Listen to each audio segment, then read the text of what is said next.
प्रत्याशी की घोषणा जब तक हमारे राष्ट्रीय कार्यकारिणी और हमारी कोर कमेटी तय करेगी, और संभावना है कि वो जब आचार संहिता लगेगी इसके बाद ही इसकी घोषणा की जाएगी। गठबंधन में रहेगी 100% लगभग अभी तक की जो सिचुएशन है, हालांकि हमारी कोर कमेटी और राष्ट्रीय कार्यकारिणी तय करेगी, लेकिन संभवत है कि वो मतलब हम लोग स्वतंत्र ही चुनाव लड़ेंगे दोनों जगह। हाँ, ऐतिहासिक पृष्ठभूमि से अगर देखा जाए तो आदिवासी समुदाय की पूजा पद्धति, रीति रिवाज बिल्कुल अलग है। वो किसी भी धर्म में मेल नहीं खाती है, भले वो हिंदू हो, ईसाई हो, मुस्लिम हो, सिख हो, किसी धर्म में मेल नहीं खाती है। लेकिन आदिवासी समुदाय आस्था जरूर रखता आ रहा है, आज भी रखता है। जैसे कि जैन समुदाय के अपने अलग धर्म कोड है, उनकी जनगणना होती है, जैनों की अलग होती है, लेकिन जैन समुदाय कहीं न कहीं हिंदू देवी देवताओं के मंदिरों में या जाता है।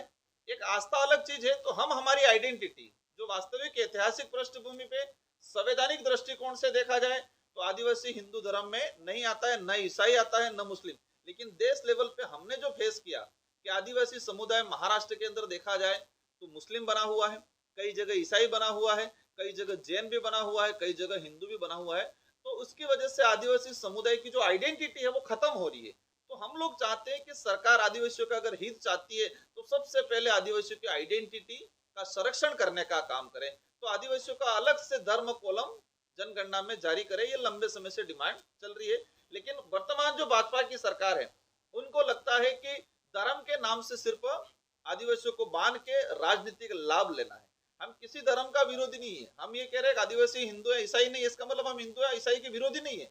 लेकिन वास्तविकता ये है कि आदिवासी की अपनी आइडेंटिटी है।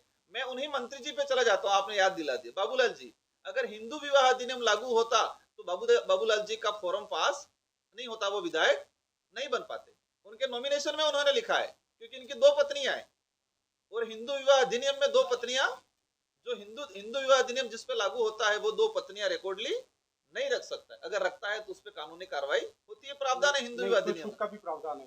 कैसे नहीं, उसी एक्ट में इसमें उस एक्ट में स्पष्ट लग रखा है कि इसको आदिवासी समुदाय को सेपरेट रखा जाएगा। हिंदू में ही माना गया है ना, उस एक्ट में नहीं माना गया। मैंने जहां तक पढ़ा ये है कि आदिवासी समुदाय को हिंदू विवाह अधिनियम लागू नहीं होगा, उस पर छूट रहेगी, ये स्पष्ट लिख रखा है। लेकिन ये नहीं लिखा है कि ये आदिवासी समुदाय, उस एक्ट में कहीं नहीं लिख रखा है कि आदिवासी समुदाय हिंदू है, ये नहीं लिख रखा है। आपने इस बात को छेड़ ही दिया है।